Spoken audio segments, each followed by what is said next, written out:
ಎಲ್ಲರಿಗೂ welcome back to my YouTube channel. ಇವತ್ತಿನ ವಿಡಿಯೋದಾಗ ನಮ್ಮಮ್ಮ ಬೇಸನ್ ಲಾಡು ಹೆಂಗೆ ಮಾಡ್ತಾರೆ ಅನ್ನೋದು ಹೇಳ್ಕೊಡ್ತೀನಿ. ವಿತೌಟ್ ವೇಸ್ಟಿಂಗ್ ಟೈಮ್ ಬನ್ನಿರಿ ಲಘು ಲಘು ನೋಡ್ರು.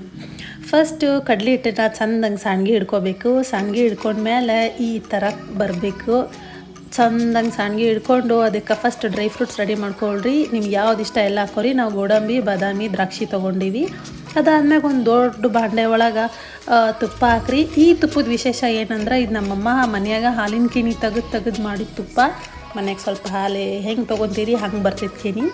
ಅದಾದ್ಮೇಲೆ ಚಂದಂಗೆ ಆದ್ಮ್ಯಾಗ ಫಸ್ಟ್ ಗೋಡಂಬಿ ಮತ್ತು ಬಾದಾಮಿ ಹಾಕ್ರಿ. ನನಗೆ ಗೊತ್ತಿದ್ದಿಲ್ಲ, ನಾನೆಲ್ಲ ಸುರಿಯಾತಿದ್ದೆ, ನಮ್ಮಮ್ಮ ಬೈದ್ಲು. ಅದಾದ್ಮೇಲೆ ಮತ್ತು ನಾನು ಗೋಡಂಬಿ ಮತ್ತು ಬಾದಾಮಿ ಅಷ್ಟೇ ಹಾಕಿ ಚಲೋತ್ನಾಗ ಹುರ್ಕೊಂಡೆ. ಇದು ಸ್ವಲ್ಪ ಕೆಂಪಾದ್ಮೇಲೆ ನೀವು ಒಣ ದ್ರಾಕ್ಷಿ ಹಾಕಬೇಕು. ಹಿಂಗೆ ನೆಕ್ಸ್ಟ್ ಹಿಂಗೆ ತಿರುಗಿಸ್ಕೊಂಡು ಕೆಂಪು ಮಾಡಿಕೊಂಡು ಅದಾದ್ಮೇಲೆ ಒಣ ದ್ರಾಕ್ಷಿ ಹಾಕಿ ಚಂದಂಗೆ ಹುರಿರಿ. ಇದಾದ್ಮ್ಯಾಗ ನೀವು ಸೈಡ್ ತೆಗೆದು ಇಟ್ಕೊಂಡ್ಬಿಡ್ಬೇಕು.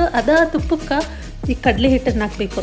ಇದ್ರಾಗ ಭಾಳ ಗಮನ ಕೊಡೋದೇನಂದ್ರೆ ಕಡಲೆ ಹಿಟ್ಟು ಹಾಕ್ಬೇಕಾರೆ ಗಂಟು ಆಗಬಾರ್ದ್ರಿ. ಇದಕ್ಕಂತರೂ ಇಬ್ರು ಇರಬೇಕು. ಒಬ್ರು ಕಡಲೆ ಹಿಟ್ಟು ಹಾಕತ್ತಿದ್ರೆ ಒಬ್ಬರು ಚಂದಂಗೆ ತಿರುಗಬೇಕು. ಅಂದರೆ ಒಂದು ಚಲೋ ಮಿಕ್ಸ್ ಮಾಡಿರಿ. ಚಂದಂಗೆ ಮಿಕ್ಸ್ ಮಾಡ್ಕೊತ ಅದಕ್ಕೆ ತುಪ್ಪ ಹಾಕಬೇಕು. ತುಪ್ಪ ಹಾಕಬೇಕಾದ್ರೂ ಅಷ್ಟೇ ಕೈ ಬಿಡಬಾರ್ದು. ಅದನ್ನು ಹುರಿತಾನೇ ಇರಬೇಕು. ಎಲ್ಲಿವರೆಗೂ ಹುರಿಬೇಕಂದ್ರೆ ಕೆಂಪಾಗಿ ಅದು ಘಮ ಅಂತ ವಾಸನೆ ಬರುತ್ತೆ. ಈ ಹದಕ್ಕೆ ಬರಬೇಕು. ಅಲ್ಲಿವರೆಗೂ ಒಂದೊಂದೇ ಸ್ಪೂನ್ ತುಪ್ಪ ಹಾಕಬೇಕಾಗುತ್ತೆ. ಇದಕ್ಕೆ ಏನೇನು ಇಂಗ್ರೀಡಿಯೆಂಟ್ಸ್ ಬೇಕಂತ ನಾನು ಹೇಳ್ತೀನಿ. ಅದಾದ್ಮೇಲೆ ಒಂದು ಚಲೋ ಪರಾತದಕ್ಕೆ ತೊಗೊಂಡು ಬಡೀರಿ. ಆಮೇಲೆ ಇದಕ್ಕೆ ಒಂದು ಜಾರೊಳಗೆ ಸಕ್ಕರೆ, ಒಂಚೂರು ಏಲಕ್ಕಿ ಪುಡಿ ಹಾಕ್ಕೊಂಡು ಪೌಡ್ರ್ ಮಾಡೀವಿ. No white sugar we can't eat ಅನ್ನೋರಿಗೆ ನಾ ಇದು ಹೇಳಂಗಿಲ್ಲ. ಇರೋದೊಂದು ಲೈಫು, ಎಲ್ಲ ರುಚಿ ನೋಡ್ಬೇಕು ಅನ್ನೋರಿಗೆ ಮಾತ್ರ ಇದು ರೆಸಿಪಿ.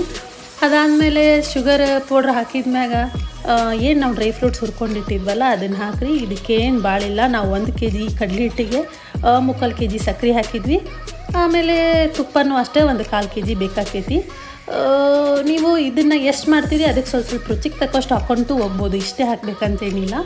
ಅದಾದ್ಮೇಲೆ ಚಂದಂಗೆ ಚರ ನಾದ್ಕೋಬೇಕು. ಹೆಂಗೆ ನಾವು ರೊಟ್ಟಿ ಇದು ಗೋಧಿ ಹಿಟ್ಟು ನಾದ್ತೀವಿ ಹಂಗೆ. ಅದಾದ್ಮೇಲೆ ಮಸ್ತ್ ಲಾಡು ಆಯಿತು. ನೀವು ವರಮಹಾಲಕ್ಷ್ಮಿ ಹಬ್ಬಕ್ಕೆ, ಗಣೇಶ ಹಬ್ಬಕ್ಕೆ ದೇವ್ರಿಗೆ ನೈವೇದ್ಯ ಇಡೋಕ್ಕೂ ನಡಿತೈತಿ. ನಿಮಗೆ ಈ ರೆಸಿಪಿ ಇಷ್ಟ ಆದರೆ ಕಮೆಂಟ್ ಮಾಡಿ ತಿಳಿಸ್ರಿ. ಅಲ್ಲಿವರೆಗೂ ಬಾಯ್.